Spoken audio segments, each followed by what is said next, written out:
క్రోమ్లో YT studio రావడం లేదా? ఇలా ఓపెన్ చేసి చూడండి.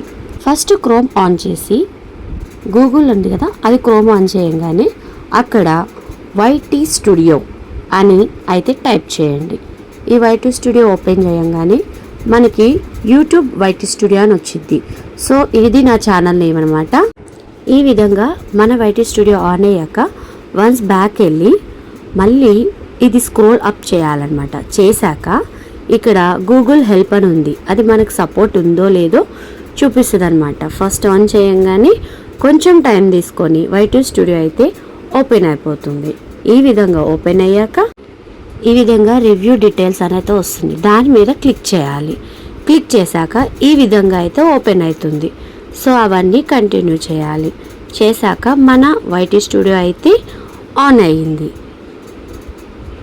సో ఇందులో మన ఛానల్కి సంబంధించిన ప్రతి ఒక్కటి మనకి కంటెంట్, ఛానల్ యొక్క డాష్ బోర్డ్ ఇవన్నీ డిస్ప్లే చేస్తుందన్నమాట.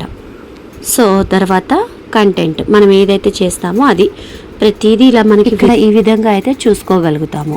ఇలా ఉంది అంటే మన వైటీ స్టూడియో క్రోమ్లో లింక్ అయ్యిందని అర్థం. మరి మీ ఛానల్ కూడా వైటీ స్టూడియో క్రోమ్లో లింక్ అయ్యిందో లేదో ఒకసారి అయితే చెక్ చేసుకోండి. మీకు ఇంకా ఏమైనా డౌట్స్ ఉంటే క్రోమ్లోకి వెళ్ళి లాగిన్ చేసి వైటీ స్టూడియోలో చెక్ చేసుకోవచ్చు. Thank you for watching.